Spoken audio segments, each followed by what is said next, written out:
السلام عليكم ورحمة الله وبركاته. شلونكم شباب؟ إن شاء الله بخير. طبعا اليوم جبت لكم برنامج طبعا أكثر يعرفونه كيبورد مستر. طبعا هذا الكيبورد من أفضل الكيبوردات.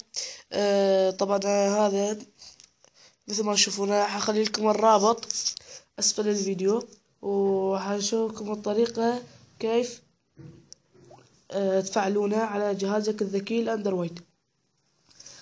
طبعا هاي الواجهة ما تطلع لك لأن أني مسويه هسه خاله على هاتفي. خلينا نشوف البرنامج اليمين. مثل ما تشوفون هذا يعلمك شلون تستخدمه. طبعا بي أكثر من 100 حرف، أكثر من 100 حرف بي. تديها نوع الكتابة شلون تريدها. هاي نوع الكتابة،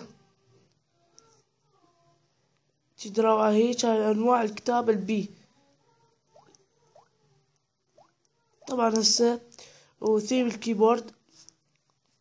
طبعا هاي أنواع الكيبورد ونفسه. تختاروا له ثيم. اكو هاي أنواع الثيم مثل ما تشوفون. أنا مستخدم هذا الثيم هسه أشوفكم إياه مستخدمه. هذا مستخدم أني، هذا الكيبورد المستخدمه. طبعا هاي اكو كيبوردات ماركة. هذا مثل ما تشوفون البرنامج اعدادات الكيبورد. طبعا باعدادات فقط. محتاج دعمكم لقناتي، لايك واشتراك يا حلو. شكرا جزيلا لحسن المتابعة. نلقاكم قريبا.